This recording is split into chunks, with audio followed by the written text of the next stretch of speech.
Vamos falar sobre tipografia. Qual é o seu tipo? Ó, isso é legal. Tipo também é tipografia, tá? Então, se eu falar que tipo não é gíria, é tipografia, é a mesma coisa, tá?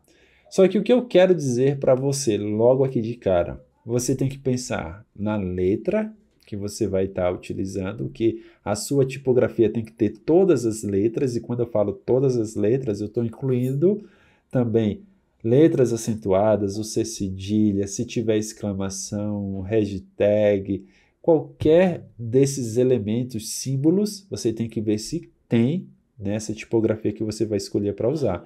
Você não quer, de repente, estar escrevendo um grande texto e tudo mais e descobrir que o tio, por exemplo, não funciona, né? Ele não existe esse comando. Então, como é que você iria fazer isso? Se a gente estivesse falando de uma peça única para um banner, talvez fazer ali no Photoshop resolveria.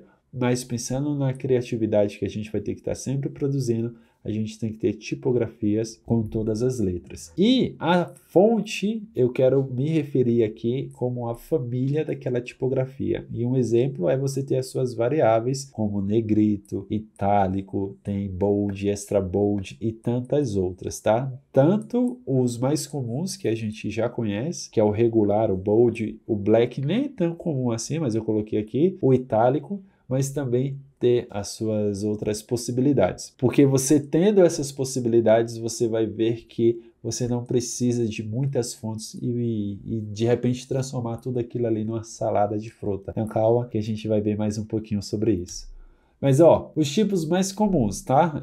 Existem outros, mas eu vou trazer aqui os mais comuns que a gente vê aí. A manuscrita, que ela simula, né? Como se você estivesse de fato escrevendo algo na mão. E nesse caso eu trouxe ali o nome Magiconecta para você ter uma referência. A gente tem também a sem serifa. A serifa e sem serifa, a diferença é o seguinte, ó. Com a serifa, a gente tem aqui nos terminais, principalmente do M e do N, a gente tem aqui ó, esses tracinhos, que funciona bastante para quem precisa produzir texto longo e que ele vai ser impresso. Jornal, revista, porque a pessoa ali lendo, a pessoa precisa ler muito rápido e esses tracinhos ajudam na leitura. Já a sem serifa é muito mais utilizada na internet.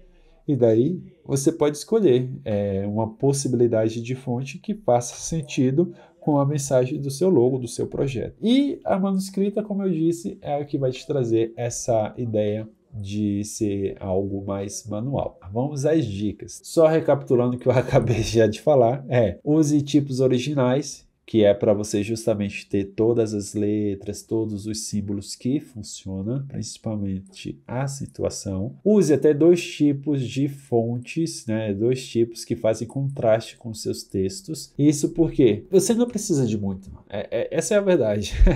E você vai perceber isso quando você estiver construindo. 2 é o número ideal, estourando 3. Precisou de 3, alguma coisa ali talvez já precisa ser revisto, ou talvez não, ainda dá para usar 3, mas passou disso, aí com certeza alguma coisa precisa ser revisto nessa questão das escolhas das fontes, tá bom? E lógico, diante dessas fontes você também vê as possibilidades de variedades. Então eu marquei aqui agora ó, o light, o middle, o extra bold, e ainda existe mais, tá? Possibilidades aí.